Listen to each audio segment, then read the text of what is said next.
Жоқ, қапа болбағылар жігіттер. Машина алып келишти. Анан биз биякта колубуз бошобой калсак, чыкпай калдык. Эмне бул акчалары көбөйүп кетти дегенде болгон окшойт. Ha, мына келген окшойт. Мына. Ушулбу? Рахмат, жигиттер, сен канчанчы жыл болосуңар? Мен өзү 2007 болдум. Каяктан алып келдиңер? муну? Ленинский өшөсүз. Чист самда ойлонуп отуруп эле алып келдиңерби? Үй бүлө менен атаңыздарча бас берип, бас. Мына кел, сен да кел. Үчөөңөр тең бир тургансыңарбы? Атаңардын атыңар ким?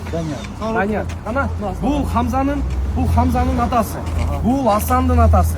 Хамзанын сбору Кудай буйрса чогулду. 220 миллион болуп, ошончолук ашыгы менен чогулуп, 50 миллион сомун мына Асандын атасына өткөрүп бердик Самаргачы. Кудай буйрса бирок 50 миллион сом болгону менен дагы 100 миллион, 120 миллион керек ошого. Биз мындай машиналердин көбүн алышыбыз керек. Али эми басмайлы бекем тартышыбыз керек. Мына машинаны да тартып койсоң. Машиналар бир алдын айда бербейсиңерби? Алдын айда барып бербейсиңерби суранычы? Маңдайын алда айда алып барып бергилечи суранычы. Ошол жактан общий элдин арасында алалычы. Сураныч, жүргүлө. Болду, өчүрө бер.